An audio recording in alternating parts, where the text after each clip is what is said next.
Buenos días, muchas gracias a quienes han llegado hasta esta plaza pública, feminista, rebelde y transformadora. Un especial saludo a Ada Colau. Buenos días a Estela Díaz, bienvenida Citlali Hernández. Mi nombre es Marita Perceval. Tengo la alegría que hayan confiado la moderación de este panel a una persona que no es moderada, así es que será un desafío. Dicho esto, creo que la tentación de que las coordinadoras o coordinadores se conviertan en panelistas no será el caso. Simplemente decirles que para mí es un momento de inmensa celebración poder estar con tres compañeras amigas, en donde compartimos la tenaz insistencia en la igualdad. Este diálogo va a ser metodológicamente tal como otros. Cada panelista va a tener unos 10 minutos, como los relojes de Alicia en el País de las Maravillas. Porque si estamos en un momento de profundo apasionamiento, lucidez plena, eso no se corta. Entonces, sí sugerimos 10 minutos y después volveremos. Veo que en metodología de las ciencias sociales también anda por acá. Entonces, después haremos un momento de poner las palabras que se han ido desilvanando y hilvanando en esta primera ronda, que se pongan en conversación entre estas tres queridas y destacadas lideresas. Voy a leer brevemente.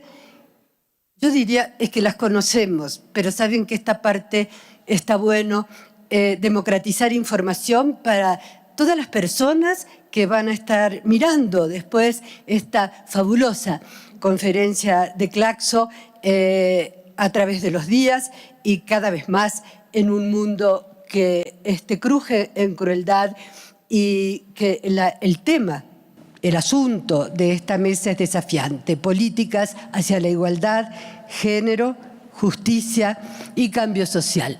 A ver, ¿qué nos dice Ada Colau, presidenta de la Fundación Sentit Comú? Realmente Ada es el símbolo y rostro del movimiento en favor del derecho a la vivienda que surge en Cataluña y España bajo el impacto de la crisis económica que también pegó en América Latina y el Caribe, los coletazos del 2008, y en 2013 defensora de los afectados por las hipotecas abusivas y los desahucios. Sigue el currículum, los invito a que lo lean, porque allí la encontramos, gracias a su tenacidad y coherencia, como hoy pero entonces alcaldesa de Barcelona de 2015 a 2023. Y para darle la palabra, fui a la entrevista reciente que le hicieron y retoma las palabras que con su coraje habitual y su coherencia indómita se despide en su discurso como alcaldesa y le dice, pues, a esa asamblea de dirigentes, dice, las élites de esta ciudad piensan demasiado en el beneficio a corto plazo y se olvidan de las consecuencias de su avaricia. Qué mejor palabra para decir bienvenida, querida Ada. Tenés la palabra. Muchísimas gracias. A los medios de comunicación españoles esas palabras no les gustaron tanto, así que celebro mucho que tú las valores en este foro.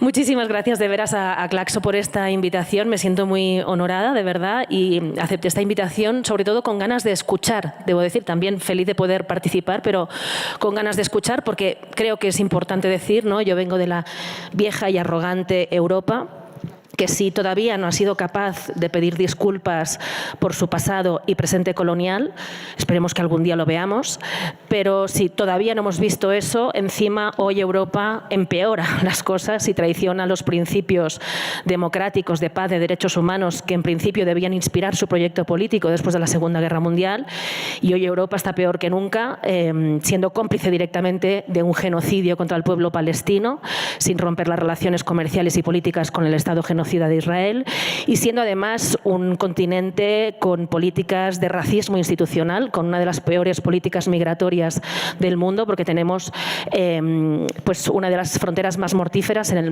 mar Mediterráneo, donde miles de personas mueren, personas inocentes, por culpa del racismo institucional europeo. Entonces comprenderán que, viniendo de Europa, yo no pueda dar lecciones de absolutamente nada, ni de feminismo, ni de derechos humanos, pero sí que vengo como ciudadana con toda la humildad y con todas las ganas, desde el respeto, de tejer alianzas rebeldes con el sur global, que esperemos que lidere una nueva fase decolonial, feminista y realmente defensora de los derechos humanos. Y con este posicionamiento sincero, me preparé 2 ideas, porque con 10 minutos hay que ir muy al grano. Así que me preparé 2 ideas. Intenté buscar las 2 más propositivas, sinceramente, porque los tiempos ya son suficientemente difíciles.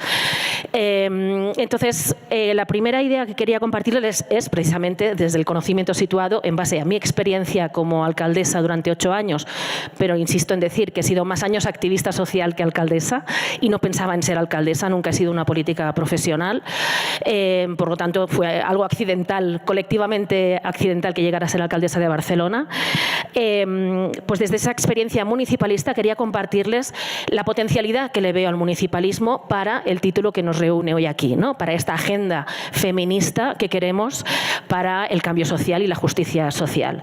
Entonces, yo creo que al municipalismo siempre, todavía hoy, también desde las izquierdas, desde el progresismo, se le hace muy poco caso, se le considera la política menor de edad, ¿no? La hija pequeña de la política, la que tiene más dinero, eso es verdad, a los municipios se les da todavía hoy muy poco dinero, menos recursos, menos capacidad de hacer leyes, y por lo tanto, ¿no? Parece que somos los que, el municipalismo es el que gestiona la limpieza y algunos asuntos así del urbanismo y poco más, ¿no? Lejos de tal realidad, las ciudades cada día son más importantes, concentran la mayoría de la población a nivel global y por lo tanto son un lugar de oportunidades, un lugar donde, aunque no sea competencia del municipio, es de su incumbencia la mayor parte de las cosas que ocurren, y por lo tanto hay que ocuparse de todos los asuntos y buscar con mucha creatividad respuestas a los grandes retos, ¿no? Como las desigualdades, el cambio climático o el patriarcado. Entonces, reivindicando el municipalismo, creo que además tiene una potencialidad específica, porque algo que ya ha salido mucho en las conversaciones de estos 2 días, ayer en la inauguración, en la conciencia de la importancia que tiene para enfrentar los retos que tenemos ahora mismo el fortalecer las comunidades. ¿Qué política mejor que el municipalismo para fortalecer realmente la comunidad, no de palabra, sino en base a la experiencia y a los hechos? Entonces, si hablamos de fortalecer comunidades, el municipalismo, en nuestros análisis, debería ser una propuesta política que debería tener más importancia y habría que hacerle más caso. Segundo, en un tiempo donde tenemos tantos gobiernos estatales de extrema derecha, quizás el municipalismo sea una oportunidad para hacer alianzas municipalistas internacionales que desafíen desde lo local a esos estados gobernados por la extrema derecha. Desde esa perspectiva, les comparto muy brevemente algunas ideas, porque tengo que resumir mucho, de la experiencia municipalista barcelonesa, donde, con perspectiva feminista, creamos por primera vez en todas las instituciones españolas, nunca se había hecho, una concejalía de feminismos y LGTBI. Digo que no se había hecho porque lo que había antes eran pequeños departamentos de políticas de igualdad.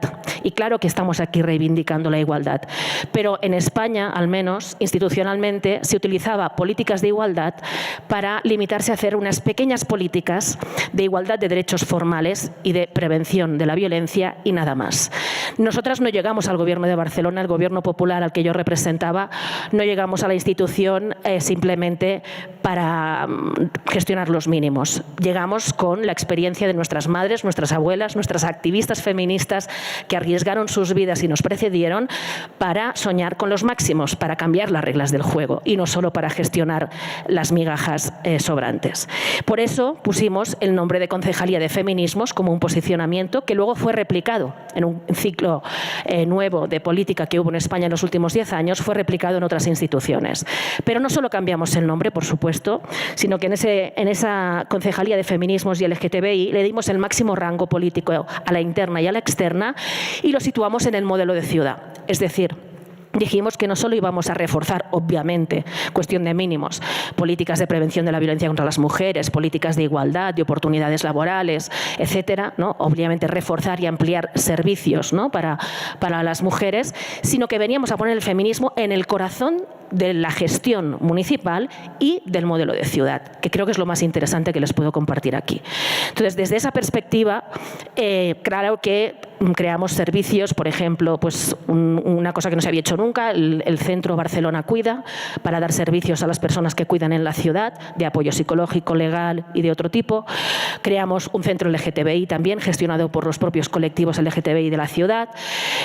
Creamos nuevos protocolos, por ejemplo, de prevención de la violencia, que dieron grandes resultados, por ejemplo, la prevención de la violencia contra las mujeres en los espacios de ocio nocturno, el protocolo No nos callamos, no callem, que dio sus frutos con algún caso muy conocido que fue la detención del futbolista Dani Alves. Eso fue fruto de esa política municipalista creada en alianza con los locales de la ciudad, demostrando que el municipalismo podía transformar la realidad, como les decía, ¿no? Y con ese protocolo se supo intervenir. Luego, por desgracia, llegó la justicia patriarcal y un juez machista acabó absolviendo a Dani Alves. Pero el protocolo de ciudad funcionó y, por lo tanto, es un precedente que ahí queda y nos debe seguir animando.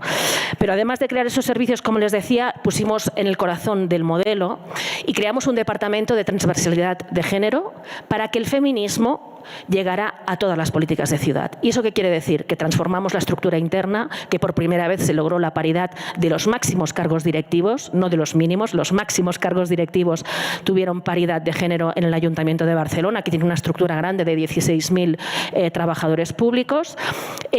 Pusimos la mirada de la paridad en todos, por ejemplo, en cultura, en todos los festivales de la ciudad, que hubiera paridad en los carteles, pero que hubiera paridad también en los jurados que tenían que valorar los premios, que hubiera paridad en las personas y colectivos premiados con perspectiva de género y, por lo tanto, se transformaron muchas cosas que nunca habían tenido esa mirada de paridad. Pero además esa transversalidad de género, muy importante, la llevamos a donde está el dinero, porque el feminismo tiene que ir donde está el dinero, porque sin dinero no se transforman las políticas públicas. Entonces, llevamos la mirada feminista al presupuesto, llevamos la mirada feminista al urbanismo. Por ejemplo, pues poniendo como condición de que algunas las transformaciones urbanas importantes tuvieran informes previos, pues ambientales, económicos y de género, ¿no? Y entonces, por ejemplo, pues obligamos a que trabajadores públicos salieran del despacho y antes de hacer una transformación urbana tuvieran que pasear por el lugar concreto que había que transformar con las mujeres que vivían en ese lugar, porque eso de repente daba una perspectiva sobre cuáles eran las barreras urbanísticas reales, los focos de inseguridad y las soluciones completamente diferente a la que se puede tener desde un despacho con prejuicios e ideas preconcebidas, ¿no? Por lo tanto, ese departamento de transversalidad de género creo que es una de las experiencias más interesantes que puedo compartir aquí.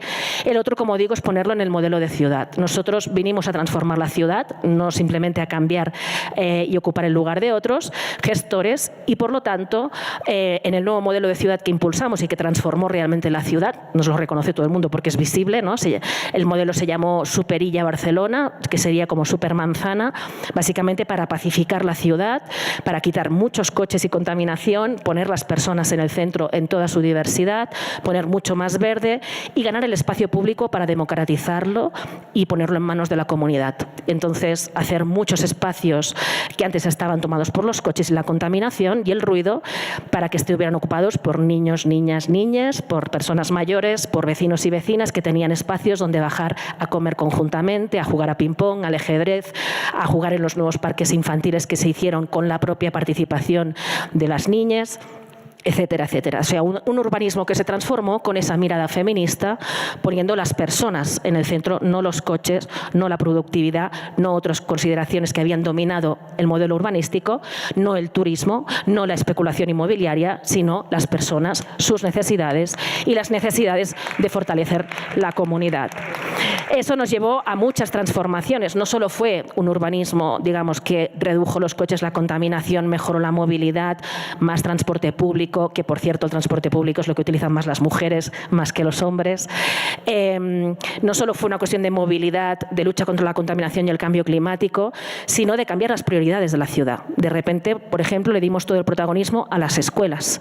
Creamos plazas, quitamos coches y creamos plazas delante de cada una de las escuelas en todos los barrios para pacificar los entornos escolares, para crear espacios de comunidad para la comunidad educativa y que no fuera un lugar simplemente donde aparcar los niños y las niñas durante el horario laboral, sino un espacio realmente de comunidad y de barrio.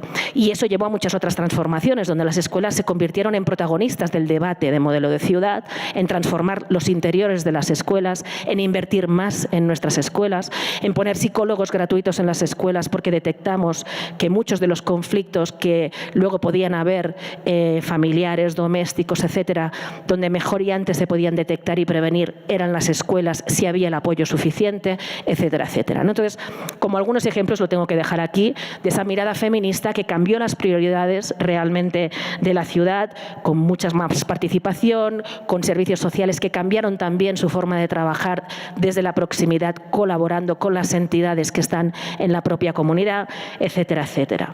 Tengo una segunda idea que la puedo decir muy breve ahora, y ya termino, ¿sí? Pues voy con... Venga, gracias. La segunda idea muy breve que quería compartir aquí, la primera es la experiencia municipalista y el potencial que le veo. La segunda es, en este debate en el que estamos, ¿no? De este momento tremendo que estamos comentando estos días, donde vence la extrema derecha en tantos lugares, sube la escalada bélica, que se añade la crisis climática, aumenta la desigualdad, neoliberalismo desbocado, etcétera, etcétera. Yo quiero venir aquí con un mensaje provocadoramente optimista. ¿En qué sentido? Igual que creo que las izquierdas y el progresismo tenemos muchas cosas que revisar, ¿no? Porque si estamos en la situación en la que estamos es evidente que hay cosas que revisar. Lo quiero hacer de forma constructiva, también con perspectiva feminista. De hecho, yo creo que no puede hablarse de un proyecto progresista sin el feminismo en el corazón de la propuesta. Así que con esa doble mirada progresista-feminista creo que es hora de no dejarnos arrinconar en el resistencialismo. Eso es lo que pretende la extrema derecha, eso es lo que pretenden las élites económicas, situarnos en el rincón y ponernos a la defensiva.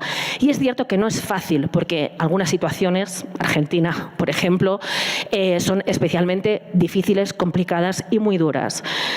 Y el miedo es una sensación totalmente legítima e incluso útil. O sea, sentir miedo no tiene que avergonzarnos, al contrario, y puede ayudarnos a organizarnos para defendernos, para hacer redes de apoyo o para resistir, que es necesario resistir, pero no es suficiente. Y el feminismo tiene que ser mucho más que resistencia. El feminismo tiene que ser una propuesta transformadora que mejore la vida de todo el mundo, de las mujeres, de los hombres, de todas las personas, que dé un horizonte de emancipación ilusionante y que ponga en el centro no el miedo, sino el deseo. Por lo tanto, si la extrema derecha nos quiere enfadadas, nos quiere asustadas, nos quiere a la defensiva como feministas, creo que es momento de, evidentemente, que hay que denunciar la violencia política y la violencia de género, hay que denunciar la falta de servicios específicos, hay que reivindicar las políticas de cuidados, pero eso es de mínimos, es una cuestión de gestión de mínimos. Hay que seguir soñando, no podemos permitir que nos quiten la capacidad de soñar, porque la propuesta feminista lo mejor que le puede ofrecer al mundo entero es precisamente su capacidad emancipadora, su impugnación de las reglas del juego que son injustas. Y por ello yo creo que además del miedo, sobre todo hay que poner en el centro la emoción del deseo, porque ¿qué más movilizador hay que el deseo en el sentido más amplio de la palabra, individual y colectivo? Hay que trabajar a partir del el deseo y con experiencias comunitarias que efectivamente trabajen a partir de los cuerpos reales, de la experiencia en primera persona, movilizadas a partir del deseo de estar juntas y cambiar y transformar a mejor nuestra realidad. Y esto lo cierro con un ejemplo, para mí, el más contundente que he vivido en toda mi vida, que lo he vivido este año reciente. Seguramente todas las que estamos aquí conocemos muchas experiencias comunitarias que en situaciones muy difíciles, como por ejemplo la que yo viví con la plataforma de afectados por la hipoteca, han vencido colectivamente al miedo y han luchado desde la alegría de vivir y han luchado poniendo los cuerpos también, ¿no?, creando familia, tribu, comunidad. Yo la experiencia más brutal que me ha atravesado en este sentido, de muchas que he vivido comunitarias, fue visitar Cisjordania este año. Y les puedo decir que no solo viví la indignación de ver con mis ojos el apartheid, el colonialismo y, por supuesto, ahora el genocidio en Gaza, sino que lo que vi es un pueblo que es ejemplar en la defensa de la vida. Y te lo decían así, te recibían como europea, que me moría de vergüenza porque Europa les estaba fallando cada día de manera vergonzosa, y te decían: yo te abro las puertas de mi casa y te enseño que Israel lo que quiere es que yo abrace la cultura de la muerte, y eso es lo que no van a conseguir. Palestina abraza la cultura de la vida y por eso mantenemos el sentido del humor, bailamos, nuestros niñas y niñas juegan en las calles aunque las destruyan con las bombas en Gaza. No dejaremos de jugar, no dejaremos de bailar, no dejaremos de reír, no dejaremos de celebrar la vida, no dejaremos de recoger nuestras aceitunas de nuestros olivos, que luego vienen los colonos a arrancar esos olivos, y aunque les tiren gases y les disparen, la población palestina va a recoger las aceitunas porque defienden la vida. Eso para mí fue una lección de feminismo de los más potentes y poderosos que podría compartir aquí con ustedes. Y ojalá que mi vieja y arrogante Europa se quite de esta terrible islamofobia que estamos sufriendo ahora mismo y de este racismo institucional y empiece a aprender un poco del feminismo palestino, que tiene tantísimo que enseñarnos. Muchas gracias.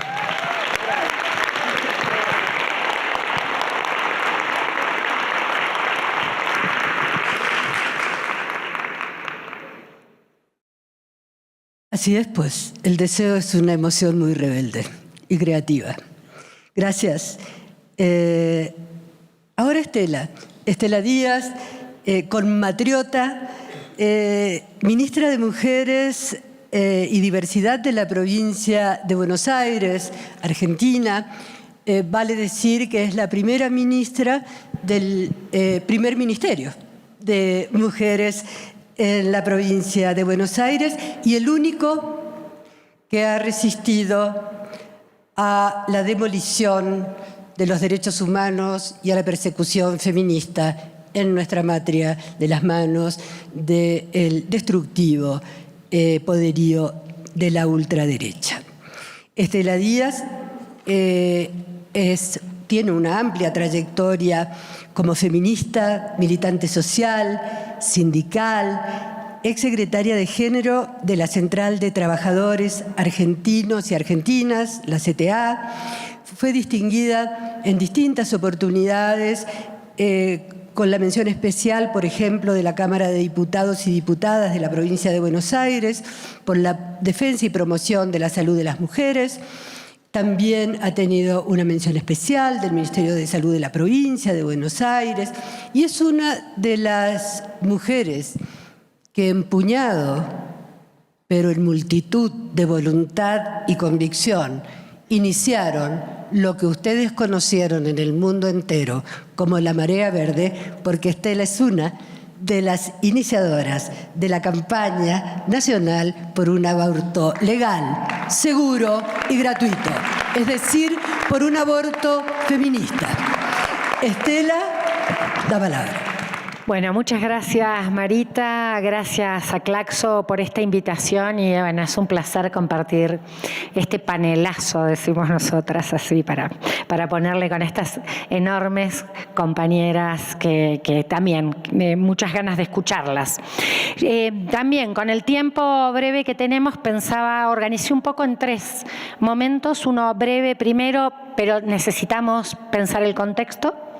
Está muy presente el contexto de la Argentina, lamentablemente, en toda esta conferencia. En un segundo momento, contar la experiencia de la provincia de Buenos Aires y la creación del ministerio, de este primer Ministerio de Mujeres y Diversidad. Y por último, una breve reflexión en torno a lo que considero son los desafíos que el feminismo popular tiene en esta situación en la que nos encontramos. Bueno, sabemos que las derechas han devenido en extremas derechas y además que tienen una potente articulación internacional. La CEPAC, ¿no?, que ya ha tenido cantidad de reuniones, es un ejemplo de ello. En Argentina tenemos un ejemplo extremo y exótico de esas derechas, como es nuestro presidente Javier Milei, que todo lo que se dice se queda corto, no alcanza a describirlo, los adjetivos que nos vienen cuando lo nombramos.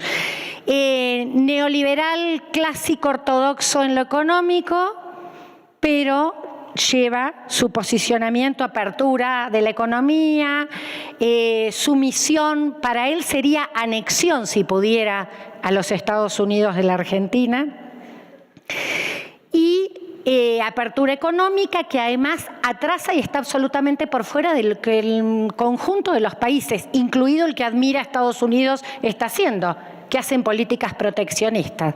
Se llama la libertad, avanza su fuerza política y no nos quedamos cortos si decimos que deberíamos definirlo como la libertad atrasa y la libertad arrasa. Porque se define el presidente de la Nación como un topo que vino a destruir el Estado desde adentro y es efectivamente lo que está de manera sistemática haciendo en la Argentina.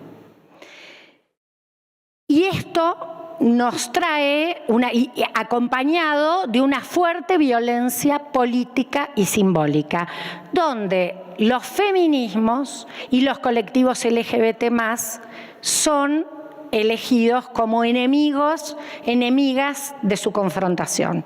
Pero tiene muchos enemigos más. Científicos, universitarios, personas con discapacidad, jubilados y jubilados a las que gasean y castigan todos los miércoles, periodistas. Hay una campaña y una política de la violencia, cada 3 días un escándalo con fuerte violencia política en lo que señala. Hay de hecho en la Argentina un fuerte desafío democrático. Este es un proyecto neocolonial, patriarcal, pero que patriarcado recargado es lo que tiene, y además con formas fuertes del neofascismo, que hay que contextualizarlo. Este es un debate teórico, político, no solo en la Argentina, pero ese es el componente. Aniquilo a quien piensa distinto. Ese es el modo de relación. Por lo tanto, hay una fuerte amenaza democrática.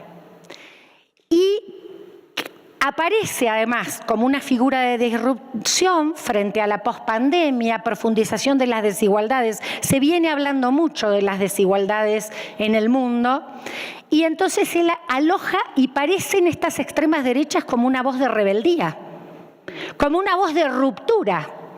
Y quienes confrontamos tenemos un planteo que es la defensa democrática. Y resulta que nuestras democracias están cada vez más débiles, más frágiles y producen más insatisfacción en la sociedad. Entonces terminamos quedando del lado conservador en el debate. Este es el dilema que atravesamos en este contexto. Por lo tanto, esta revalorización y discusión de qué democracia es la que defendemos es parte de la discusión de cómo confrontamos con estas derechas.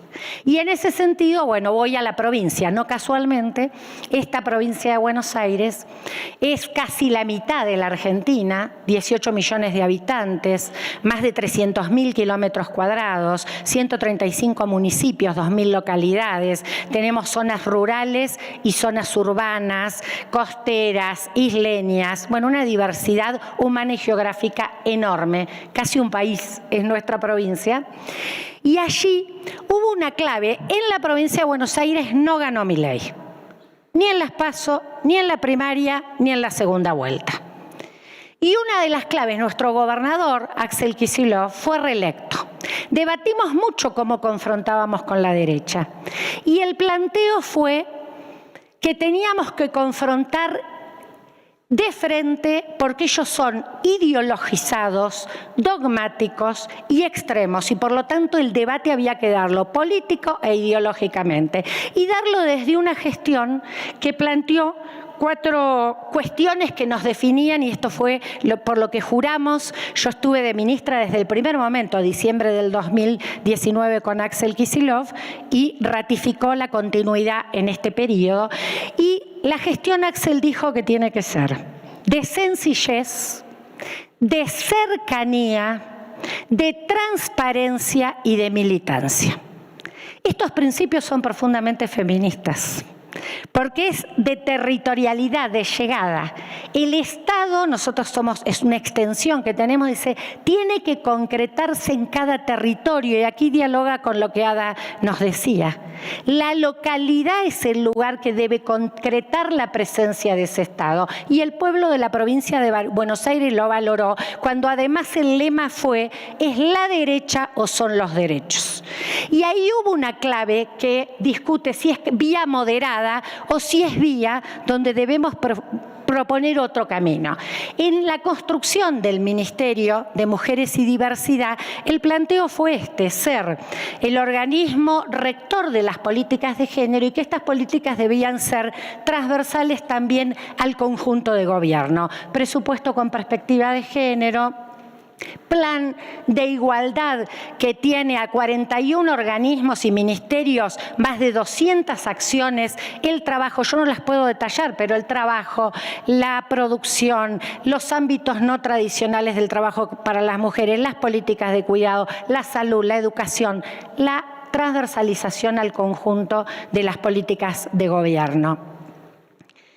Y 2 programas que tiene el Ministerio que llevan a esos territorios, porque cuando llegamos había 65 municipios de los 135 con área de género. Ahora hay 132. Y llevamos programas como el Comunidades sin Violencia y el Municipios por la Igualdad, que transfieren recursos financieros y además asistencia técnica para fortalecer las políticas de igualdad y las políticas de abordaje de las violencias, para contar algunas de las cuestiones en las que trabajamos en el sentido de esta territorialidad. El Estado va a lo local y a la comunidad, y el gobierno, y escucha y cierra los programas. Nuestros programas son abiertos, los terminamos de definir en cada territorio para responder a esa diversidad.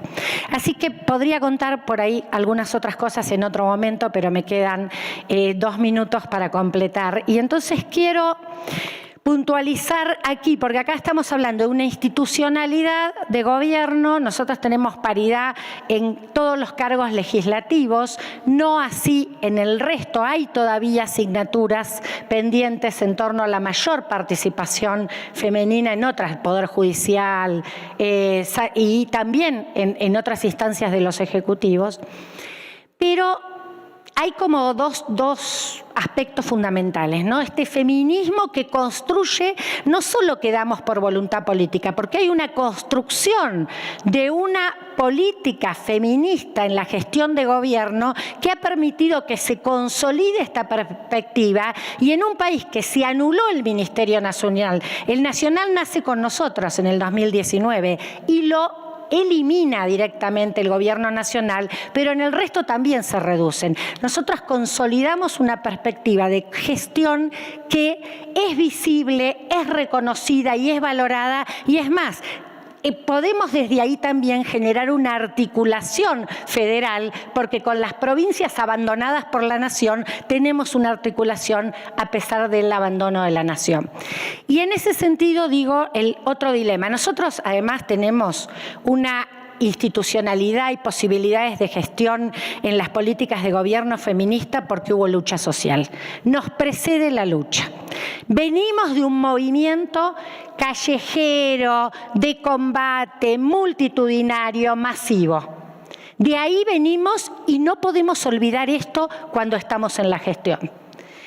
Y ahí tenemos hoy un fuerte dilema como feminismos frente a la amenaza a nuestras democracias.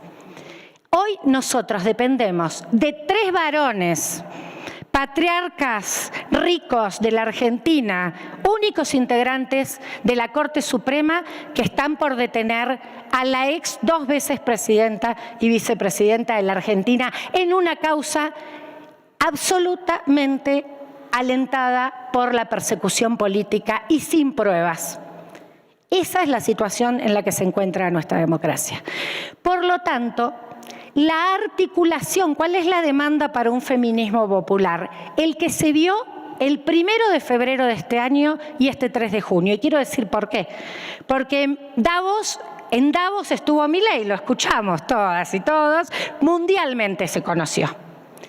Y en Davos Milei fue brutalmente misógino, homofóbico, asoció la homosexualidad con un delito como bueno, tremendo. ¿Qué hizo los colectivos LGBT en la Argentina? Asamblea multitudinaria, llamaron a una marcha el 1 de febrero desde el orgullo LGBT, pero a una marcha antifascista y antirracista. Esa convocatoria rompió corralitos y abrió fronteras. 130 ciudades de la Argentina se movilizaron, más de 20 países del mundo. Ese feminismo que dice vienen por todos y todas, no es nada más que por nuestra causa. Y el 3 de junio de este año fue los 10 años del Ni Una Menos. También es conocido porque la lucha del Ni Una Menos, como la marea verde, ha trascendido nuestras fronteras.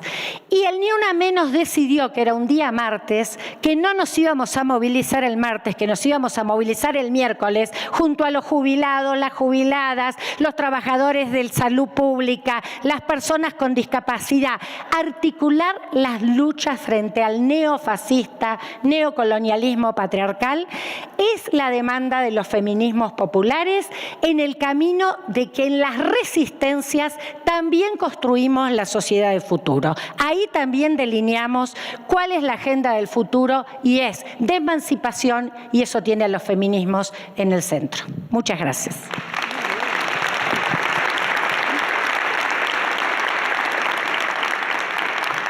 Muchísimas gracias. Realmente fue el tiempo justo y el momento exacto. Ahora es que nos permitimos empezar como si en nuestras cabezas Frida nos coronara de flores y rebeldías, y yo aquí tenemos amigas en común.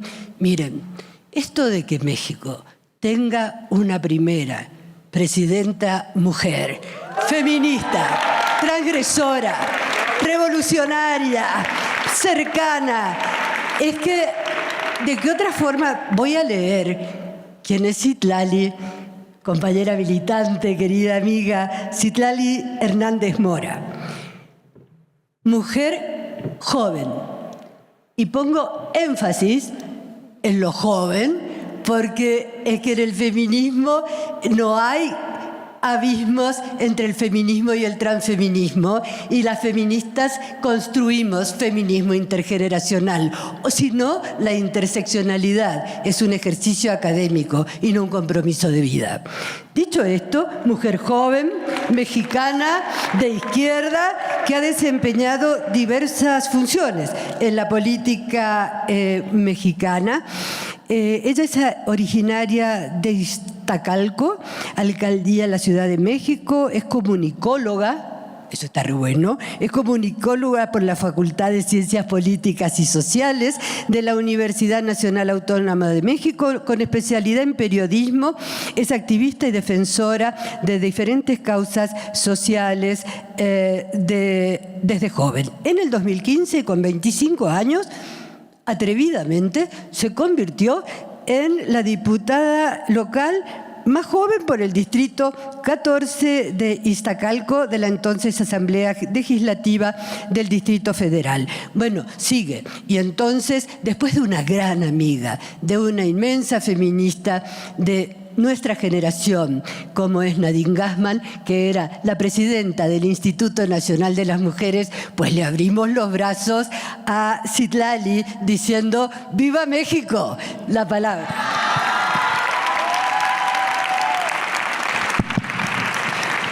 Gracias, querida Marita, muchas gracias. Pues para mí es un honor, un orgullo estar con este panel que me parece que ha puesto sobre la mesa las discusiones más profundas que tendríamos que estar dando en cada rincón del mundo. Es decir, yo quisiera también dividir mi charla por lo menos en 3 momentos. Quisiera compartir el contexto que vive México, que la verdad pues nos tiene felices, orgullosos, orgullosas. Los mexicanos siempre somos muy patriotas, pero en este momento yo creo que tenemos un doble, un triple orgullo del momento que estamos viviendo. Luego compartirles un par de cosas que estamos haciendo con la primera mujer presidenta de México, en esta primera Secretaría de las Mujeres que tengo el honor de encabezar, y finalizar también con una reflexión muy en sintonía con lo que ha dicho Ada, ha dicho Estela. Pues primero contarles, yo creo que México está viviendo un proceso de transformación muy interesante que contrasta con el momento que vive el mundo. Es decir, se ha dicho aquí y lo repito, yo creo que el mundo vive un momento muy complejo, muy convulso, de guerra, de invasión, de agudizar la falta de respuestas, y ante la falta de respuestas que siempre buscamos frente a la realidad, pues se señala a las minorías, se señala a algunos sectores y se instaura un discurso de ultraderecha y neofascista que pareciera que busca construir una nueva lógica de opresión y de exclusión. Y en ese contexto global, pues México vive un momento interesante de transformación. Desde el 2018 logramos iniciar un proyecto de transformación del cual yo formo parte como militante, y que en el camino como militante, como activista, pues es inevitable querer transformar la realidad y no volverte feminista. Y es muy emocionante que este proceso de cambio que inició en 2018, en esta segunda etapa, sea encabezado por una mujer como la doctora Claudia Sheinbaum Pardo, que es pues la primera presidenta de México, y me permito decirlo también así, la primera mujer presidenta de Norteamérica, porque así es. Y en ese sentido, pues vivimos un momento interesante. Es decir, México, como muchas partes de América Latina y del Caribe, tienen sociedades machistas, y que hoy tengamos una presidenta que además tiene el respaldo de la mayoría de la población, habla por un lado como de la posibilidad de profundizar la igualdad, la justicia, el combate al machismo, porque hoy vemos a una mujer tomando decisiones en nuestro país, conduciendo los destinos de nuestra nación, pero además en este contexto convulso, actuando con un tono profundamente femenino y feminista en el ejercicio del poder. Es decir, en esta relación con nuestro principal socio comercial, con nuestro vecino que es Estados Unidos, pues ha demostrado, y para muchos y muchas de nosotros pues es un ejemplo, mirar la habilidad con la que ha llevado esta relación. Entonces, bueno, estamos en la posibilidad, y así lo creemos, la presidenta es feminista, es transformadora, es de izquierda, y yo pienso que pues tiene muy claro lo que significa llegar y ser la primera, y ella ha instaurado desde la campaña una frase que no es un eslogan, es una convicción, es una especie de mantra, es llegué yo, llegamos todas.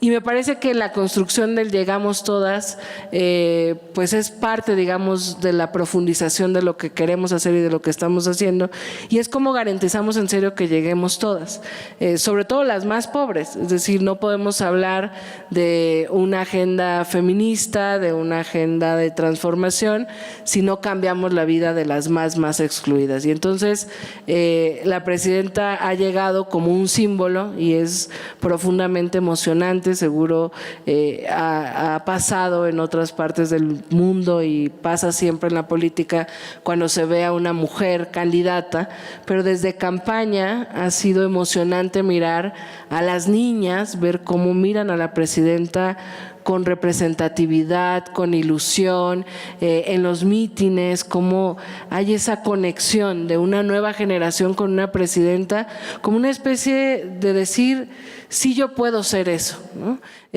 Una maestra contaba alguna vez que sus alumnas siempre querían ser princesas y hoy dicen queremos ser presidentas. Entonces, inicia desde el símbolo, desde la representatividad, desde mirar todos los días en un micrófono a una mujer, tomar decisiones, hablarle a la gente cada mañana. Y bueno, no solo es el símbolo, no solo es la representatividad, decide la presidenta convertir el Instituto de las Mujeres, que dirigía nuestra querida Nadine Gassmann, y que hizo un gran trabajo para avanzar hacia la igualdad, pero que elevar este instituto a Secretaría de Estado, pues sin duda da mucha más fuerza, mucha más posibilidad de actuación, de acción. Y nace esta primera secretaría, yo tengo el alto honor de encabezarlo porque siempre ser la primera en algo pues implica hacerlo doble o triplemente bien para que pues se queden sentadas las bases de algo nuevo. Y pues con la llegada de la secretaría, la presidenta decide presentar, son las primeras reformas que presenta como presidenta, reformas constitucionales y legales que elevan a rango constitucional la obligación del Estado para garantizar la igualdad sustantiva y que eleva también a un compromiso del Estado, lo que se le llama en términos jurídicos el reforzar los deberes del Estado para combatir las violencias hacia las mujeres. Estas reformas constitucionales y legales, que entre otras cosas llevan la paridad que ya tenemos, o sea, hoy es el momento en el que en México más mujeres estamos tomando decisiones, hay paridad en las dos cámaras, es el momento en el que más gobernadoras tenemos, pero en estas reformas se lleva la paridad también a los municipios, que coincido con lo que decía Ada, me parece que es fundamental y es clave y estratégico para profundizar en las políticas de igualdad. Se prohíbe la igualdad, la desigualdad salarial, es decir, se dota, digamos, de un marco legal el poder combatir esto que lamentablemente sigue pasando, de que un hombre y una mujer con un mismo cargo y un mismo puesto ganen diferenciado.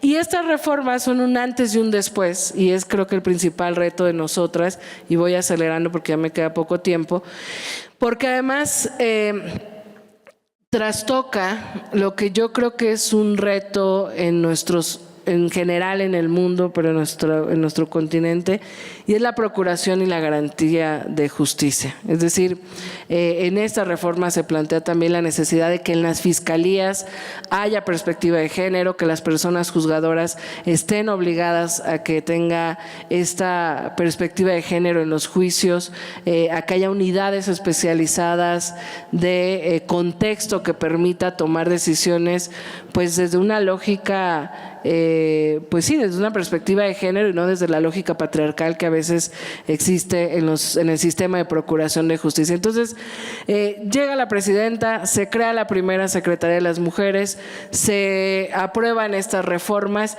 y ese es, digamos, nuestro marco de actuación, porque lo que nos toca, y yo no encuentro otra expresión, así lo veo, así lo siento, así lo hacemos, nos toca agitar todo el aparato del Estado para ponerlo al servicio de la igualdad y para que aprovechemos este sexenio en el que por primera vez tenemos una visión de igualdad, una visión feminista, una visión con perspectiva de género desde la presidencia de la República.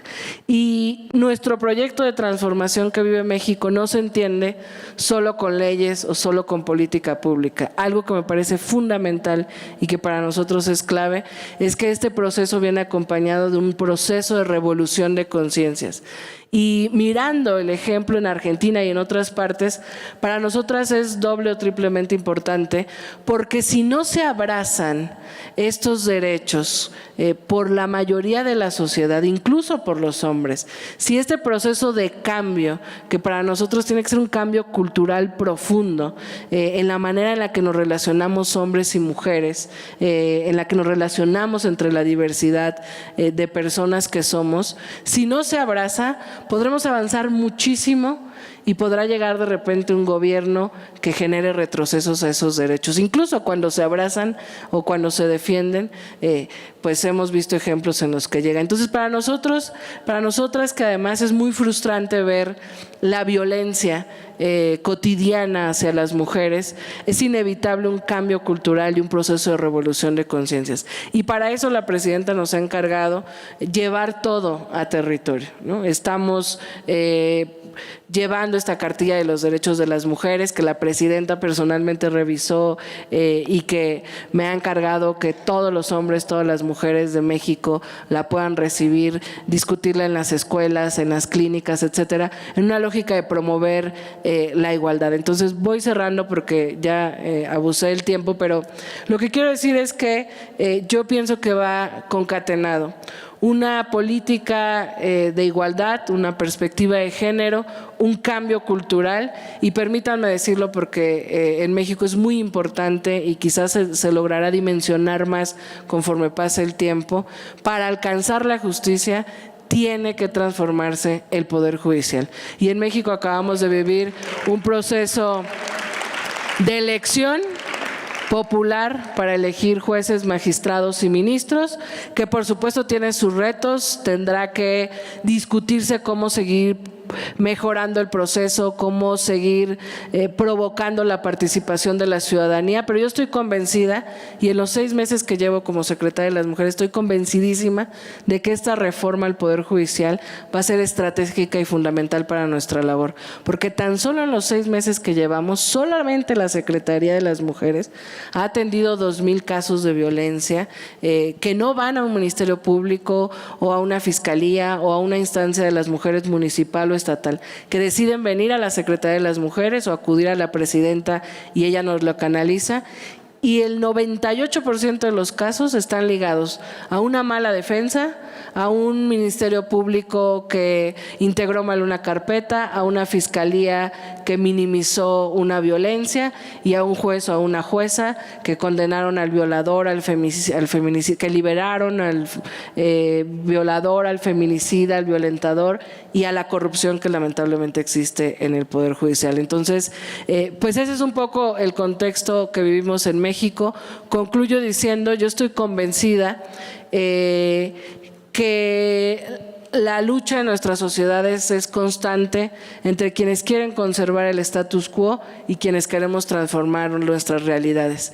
Y en el momento global que estamos viviendo, estoy convencida que hay una aberrante lucha política e ideológica y de conquista social para tratar de todas las respuestas no otorgadas y toda esta crisis, acusarla o canalizarla en las mujeres, en la diversidad sexual, en los migrantes, este discurso que genera sentido en algunos sectores de la sociedad y que va gestando este respaldo social y popular al neofascismo, que no podemos negar que muchos de los gobiernos fascistas que han llegado al poder en los últimos tiempos han llegado con respaldo social. Y yo creo que ahí hay otro reto del feminismo, es decir, no solo cómo vamos dando resultados en cambiar la vida de las mujeres, sino cómo vamos avanzando en cambiar nuestra sociedad hacia una sociedad más armónica, más justa, más igualitaria, pero con una conciencia totalmente distinta.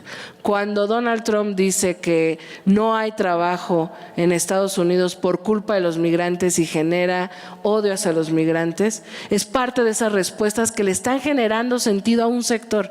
Y yo pienso que el mayor reto que tenemos en el ejercicio del gobierno en este momento en México respecto a la tarea que yo encabezo, pero creo que es un reto compartido, es cómo logramos avanzar en la garantía de los derechos, pero con un cambio de conciencia social.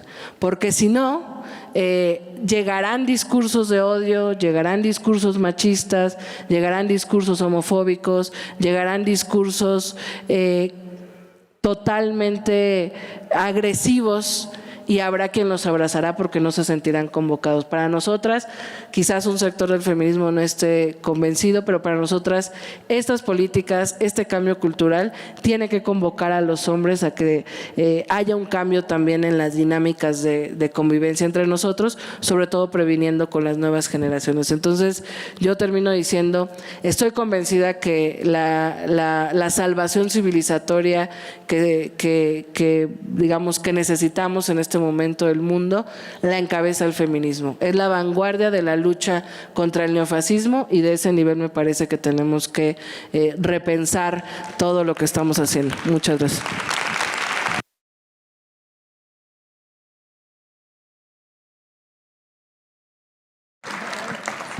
Muchísimas gracias. Vamos ahora a provocar que circulen las coincidencias y las convergencias, porque de cada una de ustedes y con esta irrupción de la territorialidad como el espacio que habitamos y nos habita, me parece que han instalado una agenda potente y desafiante, cada una en sus experiencias, en que no solo tenemos que desafiarnos desde los bienes comunes que tenemos que construir, sino convocarnos desde los males comunes que debemos erradicar.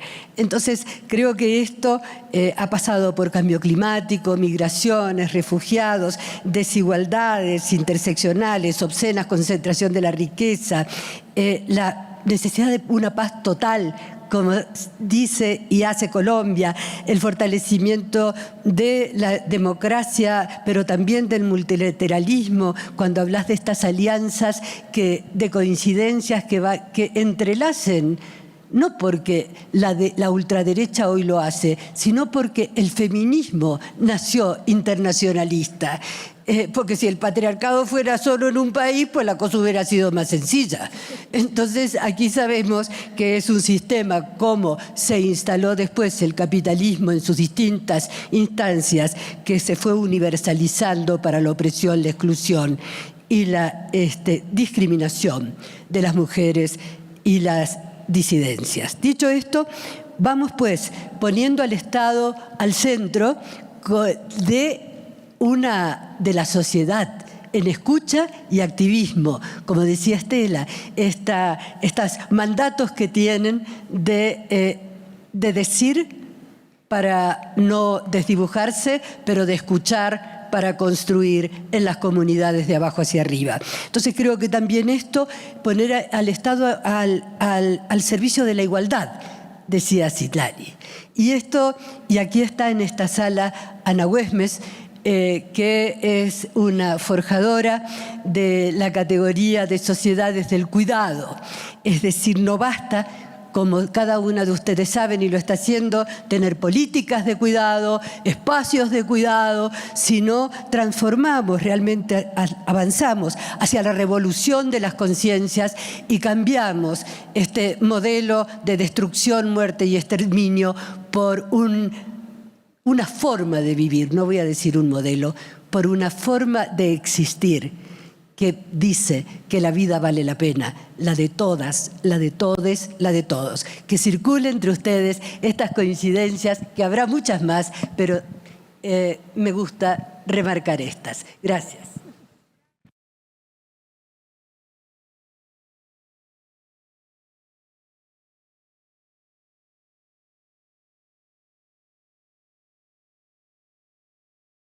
Como decían algunas feministas, que las feministas no solamente estamos en las calles, somos provocadoras políticas, activistas sociales, sino también que andamos siempre despeinadas. Así es que despeinen el panel y vayan diciendo. Bueno, yo solo agrego algo que me parece que Ada dijo y me gusta mucho. O sea, creo que el feminismo en alguna parte de su historia fue una lucha de resistencia Y yo creo que la diferencia entre la resistencia que ha sido el feminismo y la urgencia o la urgente necesidad de que hoy sea la vanguardia de un cambio social nos convoca a muchas cosas, es decir, a todas estas reflexiones que hemos planteado, así avanzar, yo pienso, como gobierno nacional, etcétera, pero no podemos no hacer nada con los municipios, ahí hay muchísimo que hacer y que a veces en los gobiernos suele ser lo más abandonado, lo más ignorado, lo que tiene menos presupuesto, pero siempre lo más cercano, lo más territorial. Entonces, yo solo acentuaría, digamos, además de las coincidencias varias, eso, o sea, que el feminismo pase de ser un acto de resistencia a una urgente necesidad de vanguardia. Solo estoy convencida, solo con la lucha feminista vamos a poder transformarlo todo, cuestionarlo todo y reinventarlo todo para el bien vivir, para el bienestar, para lo que debería estar pensando una sociedad, que es ser felices, ¿no?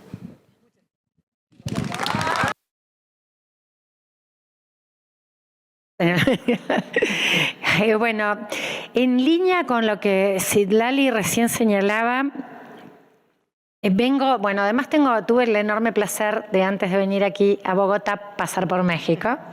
Y es maravilloso, imagínense el oxígeno para una argentina, que significa ir una semanita, 4 días a México. Maravilloso proceso político, pedagógico, que tiene mucho para que miremos desde el resto de los países, y no solo de América Latina, pero me parece que aquí está nuestra primer casa grande. Y yo quiero decir en este sentido, porque hablan de la revolución de las conciencias, ¿no? de trabajar desde ahí, y yo lo plantearía esto en esta clave, que es la politización de la vida cotidiana que hacemos desde los feminismos. Porque hemos podido lograr algo que está marcado en el mundo entero, y particularmente, digo, en Argentina también, la diferencia de opinión y de voto entre varones y mujeres y otras identidades sexogenéricas disidentes. Clarísimo, digamos, las mujeres hemos construido en el proceso de luchar por nuestros derechos, por la ciudadanía, por la voz, por la presencia, una politicidad de la vida cotidiana que nos permite construir frontera frente a las extremas derechas. Y ahí hay claves, porque queremos que esto pase con toda la sociedad. Necesitamos que mujeres, varones, lesbianas, travestis, todas seamos parte de la construcción de esta frontera democrática. Entonces, la politicidad de lo cotidiano nos da una dimensión que permite que en todos los niveles estemos pensando enojadas, reclamando mejor Estado, mayor eficiencia, terminar con las desigualdades, pero no vía extrema derechas. No vía extrema derecha, sino con gobiernos populares nacionales de izquierda progresistas. Y ahí diría 3 ejes: soberanía, democratización y los cuidados en el centro de la vida, como aspectos de esa programática. Y en ese sentido, señalar que, a pesar de lo que están haciendo Milei y que habla de la batalla cultural, toman conceptos feministas. Leen de Gramsci, es la batalla cultural para dar la vuelta. Bueno, no han ganado la batalla cultural, solo han ganado un proceso electoral. Por lo tanto, esa disputa está absolutamente abierta, y los feminismos somos los que hemos transformado también esas conciencias, esos deseos puestos en acto en nuestras plazas públicas, donde millones defendimos, más que el derecho a decidir sobre el cuerpo, un proyecto de vida que solo se realiza en comunidad. Así que creo que es por ahí, por seguir dándolas. Estamos pasando un momento difícil, pero más temprano que tarde va a volver a triunfar un proyecto que ponga en el centro la felicidad de nuestro pueblo. Muchas gracias.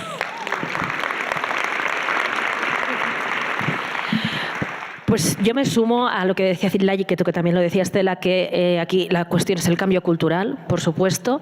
Entonces también de algunas experiencias de las que yo he formado parte o he estado muy cercana, aprendizajes que me gustaría compartir en este sentido. Creo que es importante que recordemos que los gobiernos progresistas feministas deben acompañar, reforzar y dar poder a la ciudadanía para que siga con ese cambio cultural. Nunca deben sustituirla. Eso me parece una lección básica que hay que irnos recordando. El movimiento feminista es diverso, es plural y debe ser siempre autónomo, gobierne quien gobierne, aunque sean las nuestras. Y no solo eso, sino que para reforzar ese cambio cultural que debe ser liderado desde la ciudadanía y desde los movimientos sociales como el feminista, una de las prioridades cuando se llega a una opción de gobierno, sea a nivel local, sea a nivel estatal, el que sea, uno de los aprendizajes que yo hice es que es fundamental no solo hacer políticas sectoriales feministas, ¿no?, como puede ser la de cuidados, como puede ser la de prevención de la violencia, la redistribución, la igualdad de oportunidades, sino que también tienen que haber políticas que sean para dar poder a la ciudadanía. Es decir, todo aquello que, por ejemplo, transforme el espacio urbano y lo cambie, y aunque se vaya luego aquel gobierno, ese espacio queda transformado y queda en manos de la comunidad. Que genere infraestructuras que sean gestionadas por la propia comunidad.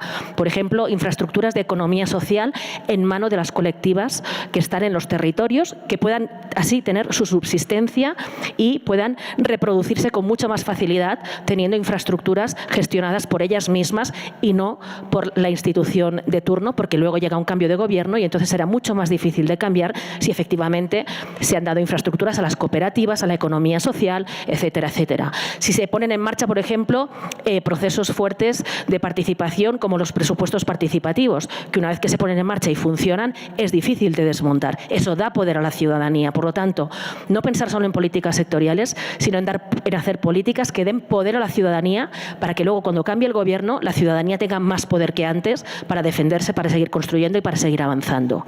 Y la última cosa también como aprendizaje, que me parece pertinente en el contexto actual, es que para apoyar e impulsar el cambio cultural siempre debemos preguntarnos qué le interesa al poder patriarcal. ¿Qué le interesa, por ejemplo, de nosotras, ¿no? Que nos sintamos solas, que nos sintamos aisladas, que nos sintamos deprimidas.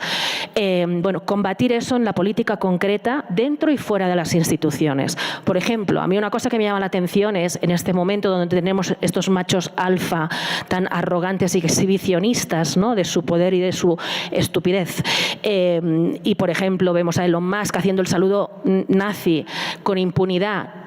Y a mí me llamó la atención que tantas compañeras reprodujeran esa imagen en las redes, porque reproduciendo sus imágenes estamos reiterando su poder y reiterando nuestra impotencia. Entonces preguntémonos, ¿qué palabras nos dan poder a nosotras y les quitan poder a ellos? ¿Qué imágenes nos dan poder a nosotras y les quitan poder a ellos? Pongamos nosotros el foco no en su poder, sino en nuestro poder y en nuestra potencialidad. Y reproduzcamos esas imágenes, esas experiencias, esos mensajes desde la alegría de vivir, desde la alegría de transformar colectivamente. Eso era simplemente, y la última cosa que quería decir es que tuve la suerte de conocer a Claudia antes de que asumiera la jefatura de gobierno de la ciudad. Me vino a visitar cuando yo era alcaldesa de Barcelona. Me sorprendió entonces su seriedad, su austeridad, su honestidad y el sentido de la responsabilidad que tenía. Me ha impresionado más con el paso de los años ver su capacidad de aprendizaje y de sumar virtudes a sus capacidades de gestión.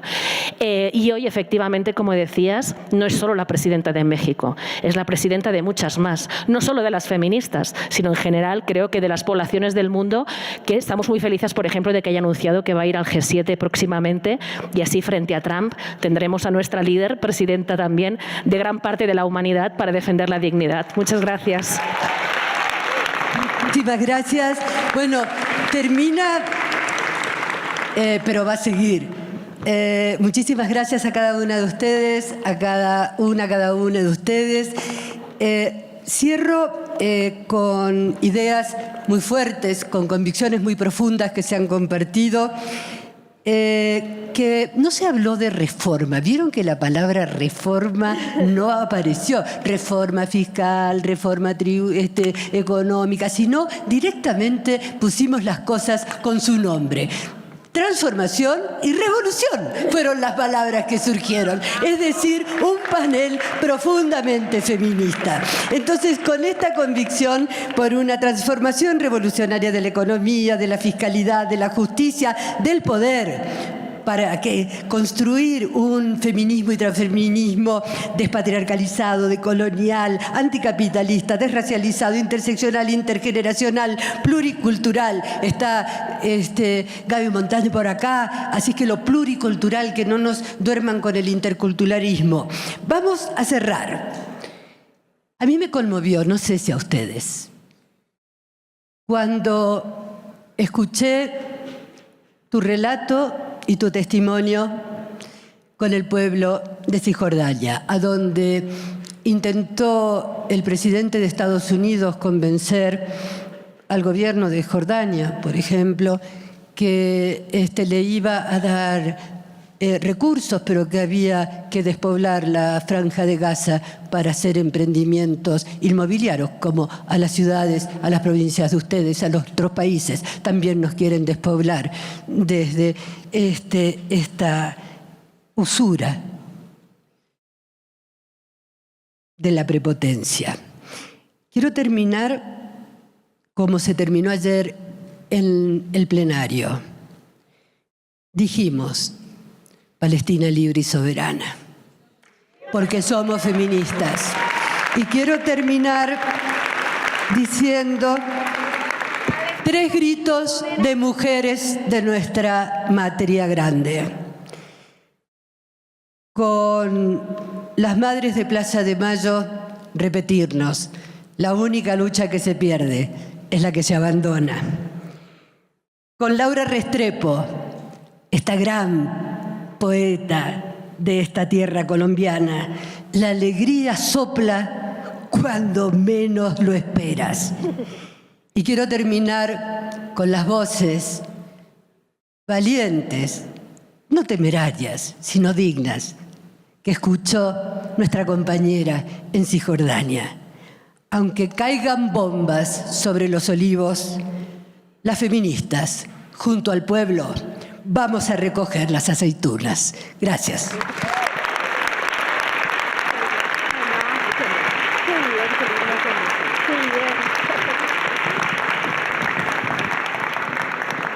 Nos elegisteis bien porque había mucha sintonía.